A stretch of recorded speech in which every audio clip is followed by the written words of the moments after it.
की कीमत में मुसलसल इजाफे के बाद बड़ी कमी हो गई। कराची, लाहौर, इस्लामाबाद, पेशावर और कोयटा समेत दीगर शहरों में सोने की फी तोला कीमत में 2 रोज के इजाफे के बाद आज 1700 रुपए की कमी हो गई। All Pakistan James and jewellers association के मुताबिक कीमतों में कमी के बाद मुल्क में 1 तोला सोने का भाव 2,21,700 रुपए हो गया है। इसी तरह 10 ग्राम सोने का भाव भी 1458 रुपए कम होकर 1,90,072 रुपए है। आलमी बाजार में सोने का भाव $60 कम होकर $1,958 फी औंस है। याद रहे, गुज़िश्ता रोज मुल्क में सोने की फी तोला कीमत में 2,700 रुपए का इजाफा हुआ था, जबकि इससे एक रोज कबल मुल्क में सोने की कीमत 1,700 रुपए बढ़ी थी।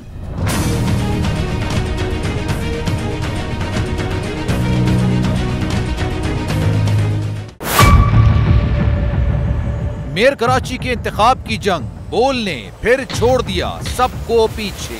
इस वक्त मुर्तजा वहाब मुंतखब हो गए हैं मेयर कराची, ये ऐलान कर दिया गया है बाकायदा तौर पर। अब सहाफती रिवायत रखी बरकरार, बोल ने दिखाई सबसे बड़ी ट्रांसमिशन। और ये सब्जेक्ट था, मैंने आपको कहा नंबर गेम में जमात इस्लामी के पास नंबर पूरे नहीं है। लम्हा बलम्हा की सूरत हाल से किया बाखबर आवाम को।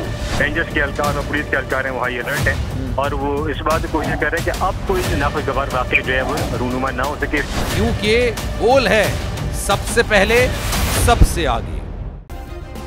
सब्सक्राइब करें और बेल दबाएं ताकि कोई खबर रह न जाए।